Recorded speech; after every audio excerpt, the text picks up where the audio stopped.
கர்த்தர் நல்லவர்.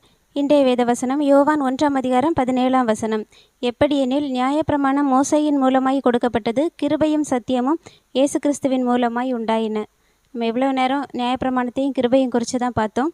வசனம் சொல்லுது, அந்த வார்த்தை யோவான் 1:14 வாசித்தீங்கன்னா தெரியும். அந்த வார்த்தை மாம்சமாகி கிருபையினாலும் சத்தியத்தினாலும் நிறைந்தவராய் நமக்குள்ளே வாசம் பண்ணினார்.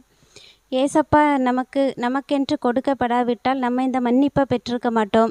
நியாயப்பிரமாணத்திலே நாம் கஷ்டப்பட்டுட்டு இருந்திருப்போம். எப்போ நம்ம ஏசப்பாவை பற்றி தெரிஞ்சு கொள்ள ஆரம்பித்தோமோ அப்போ தான் நமக்குள்ளே அந்த மன்னிப்பு கொடுக்கப்பட்டதை உணர முடிஞ்சுது. ஏசப்பா எனக்காக எல்லாவற்றையும் செய்வாருங்கிற ஏசப்பாவோடைய அந்த உறவு உண்டானது. அது வரைக்கும் நியாயப்பிரமாணம் இருக்க வரைக்கும் ஏசப்பா மேலே, கர்த்தர் மேலே ஒரு பயம்தான் இருந்துச்சு.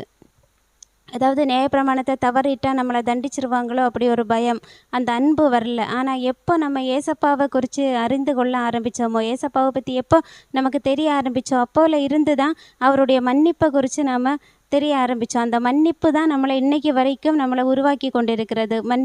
அவர் நம்மளை சிலுவையில் மன்னித்தனால தான் நம்ம இன்றைக்கி ஒரு ஆசீர்வாதமான வாழ்க்கைக்குள்ளே இருக்கிறோம். அதுதான் கிருபைக்கும் நியாயப்பிரமாணத்துக்கும் உள்ள டிஃப்ரெண்ட்டு.